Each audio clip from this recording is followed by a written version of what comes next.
So I want to make sure there are some things that we're understanding, Amir, about ratios and proportions before we go back into practicing with our textbook. So let's look at, I'll zoom in a bit,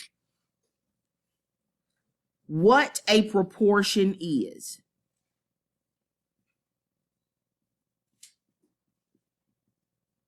That word proportion literally means part of a whole. When we're using proportions, we can compare proportions using ratios. We can compare proportions using ratios. Kaylee, when you can you shut the door for me?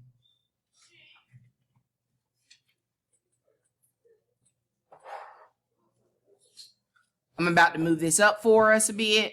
As you always know, the notes are on the podium if I go too fast.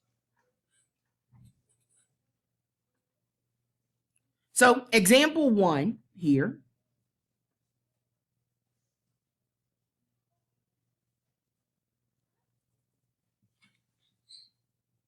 Michael drove to North Carolina from South Carolina in 4 hours.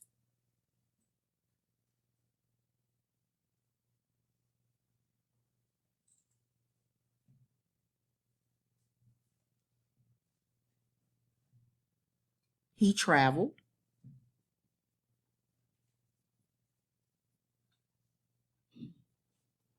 220 miles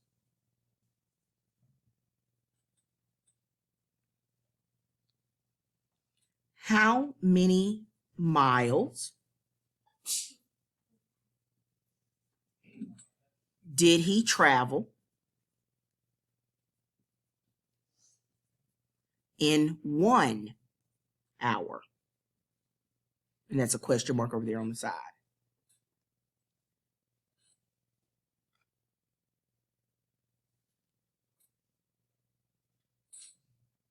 We want to use our Cubs method here. So you want to circle any numbers that you see. You want to underline the question that you're being asked. And today I'm teaching you the why behind the skill that we practiced yesterday. Okay? From our practice yesterday, it was very clear that there were some whys that were missing. You didn't understand why we were doing some of the things that we were doing. Okay? And so I want to make sure that we're all understanding what we need to do here. The first thing we're going to want to do here is set up a ratio.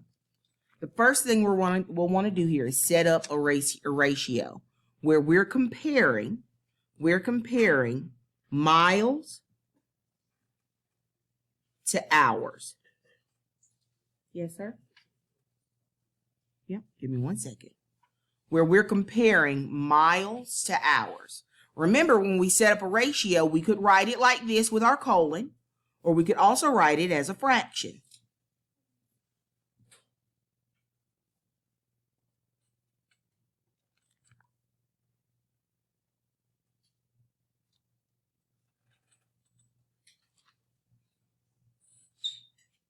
So if we look back at our story there, if I'm looking at miles and hours, let's set up our ratio here. As soon as he's done with them, I'll give them to you, okay? Go take a seat. Skip some lines and write down what we have here.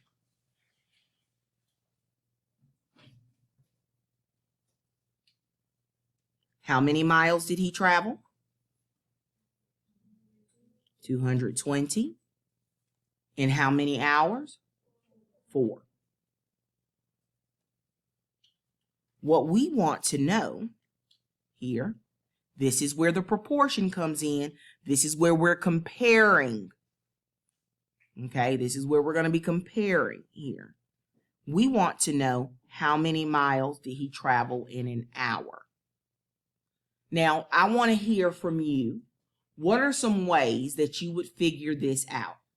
Think about it for a second and then raise your hand and share it with us. What are some ways that you would figure this out? Yeah.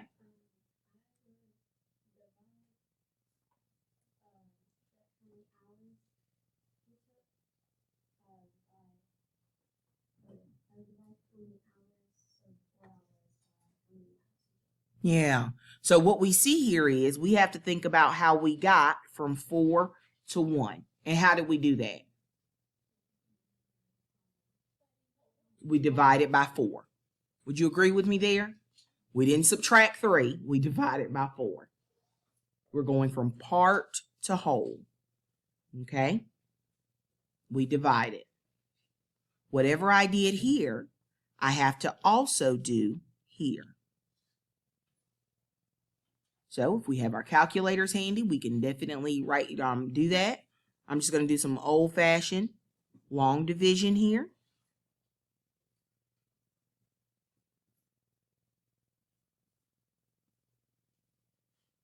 Okay. So how many miles did he drive in 1 hour? 55. Let's make sure we understand what just happened here. I'm going very basic and then we'll go harder, okay? I want to make sure everyone's understanding what happened here. So, if we were to look at it as a diagram, it took him 4 hours. Make that one larger. It took him 4 hours to do that travel and 55 miles in each hour. That's what we saw there. Hour 1, hour 2, hour 3, hour 4. I know that when I add those 55s together, our sum will be what? 220. Okay? So we could say here, what's his name? Mike? What's his name? Mike? Okay, I'm going to say Mike. Mike drove how many miles per hour? Michael drove 55 miles per hour. How was that? Okay, hopefully it was. Hopefully it was. If not, we're going to keep plugging away at it. Sienna, come get the notes, please.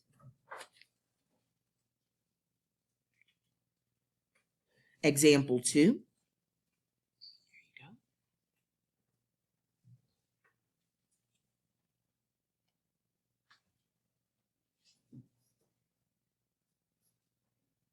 We're going to take this same idea. Do I still need to bring it down a little bit? We're going to think of this same idea when we're talking about unit rates today. When we're looking at unit rates. When we're talking about a unit rate, all this means, guys, is that we are comparing parts or proportions. We're comparing those parts or those proportions.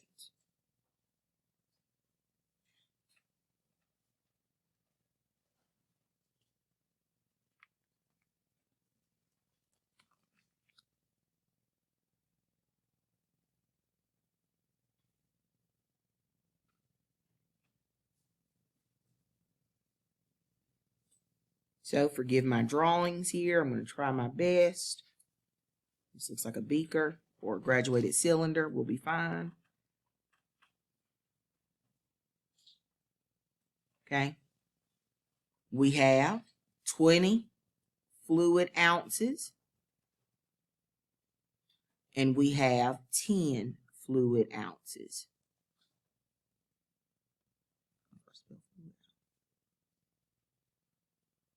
Okay. When we're looking here,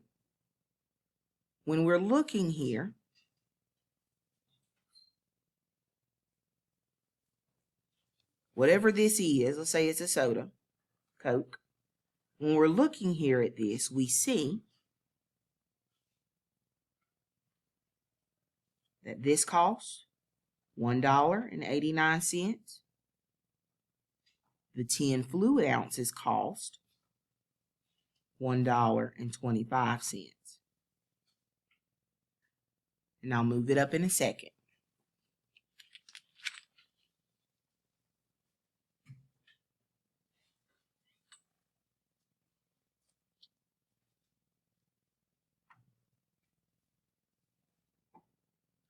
We want to know which is the better buy. Now, I know because all of us have beautiful mathematical brains, we already know that's probably going to be the 20 fluid ounces. It makes more sense to me.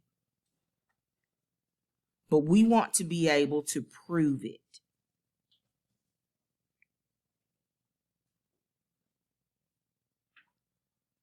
So what ratios do you already see here that we could set up? What ratios do you already see here that we could set up?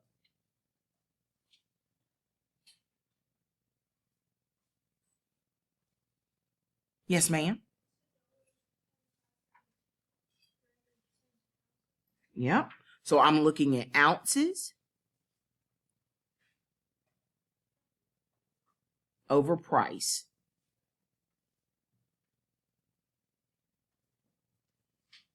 That's what we're looking at there. That's the proportion that we're setting up. I'm looking at 20 over 1.89 versus 10 and 1.25. Now let's look at what we notice here. How would you be able to figure out, and I'll zoom in a little bit just in case we can't see that. How would you be able to figure out which is the better buy? Tell me what you would do here.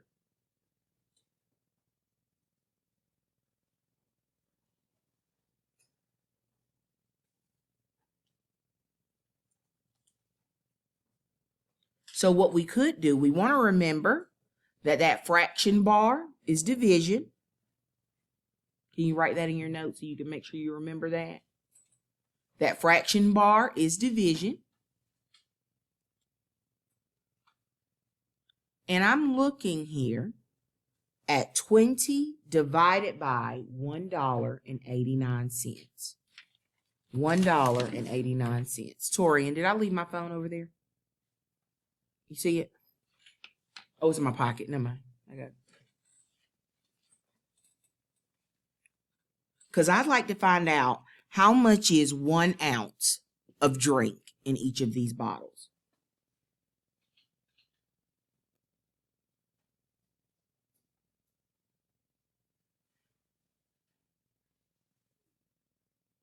Uh-oh, should we have flipped it the other way? Price per ounce.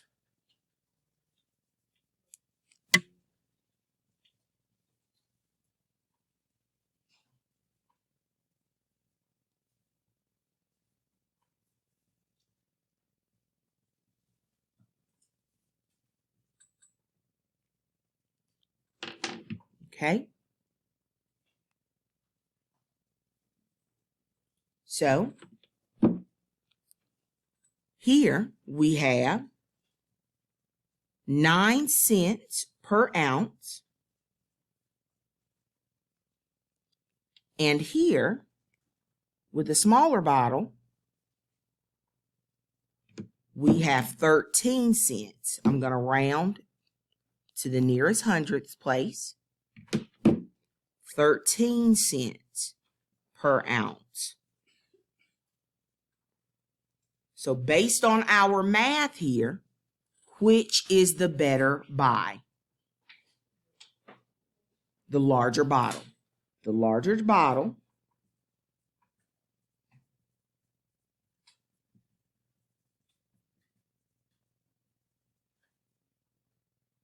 okay?